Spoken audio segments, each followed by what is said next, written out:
శ్రీమాత్రే నమః.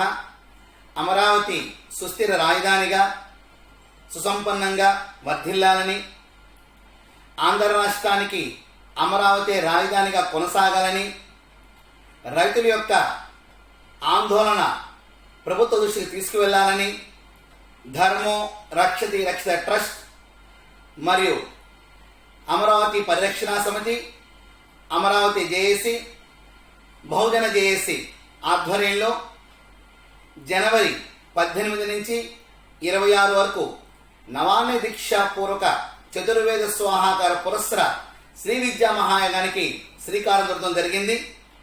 9 రోజుల పాటు జరిగే ఈ మహాయాగంలో 4 వేదాల్లో ఉన్న మహామంత్రాలను మరియు శ్రీ విద్యలో ఉన్న మహామంత్రాలతో అభిస్సులు అందజేయబడతాయి.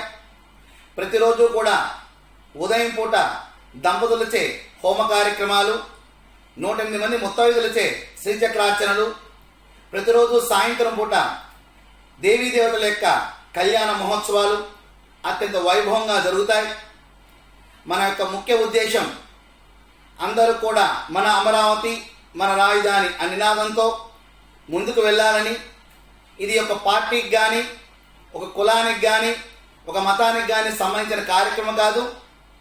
మన ఆంధ్ర రాష్ట్రం అన్నపూర్ణగా పేరుగాంచిన మన ఆంధ్ర రాష్ట్రం ఎక్కడైతే భారత ప్రధాని మాన్యశ్రీ నరేంద్ర మోడీ గారు మరియు మాజీ ముఖ్యమంత్రి వర్యులు మాన్యశ్రీ నారా చంద్రబాబు నాయుడు గారు శంకుస్థాపన చేశారో, జై అమరావతి జై జై అమరావతి అనే నినాదాలతో లక్షలాది మంది 5 కోట్ల మంది ఆంధ్ర ఉదయ స్పందనగా ఆ శంకుస్థాపన మహోత్సవం జరిగింది.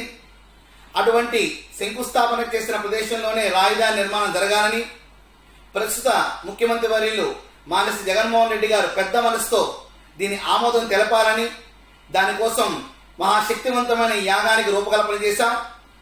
26వ తారీఖున జరిగే సాయంత్రం 4 నుంచి రాత్రి 8 గంటల వరకు జరిగే మహామంగళ పూర్ణాహుతి కార్యక్రమం మరియు వివిధ రాష్ట్రాల నుంచి, ప్రధానంగా తెలంగాణ ఆంధ్ర రాష్ట్రాల నుంచి 30 మంది పీఠాధిపతులు విచ్చేస్తున్నారు.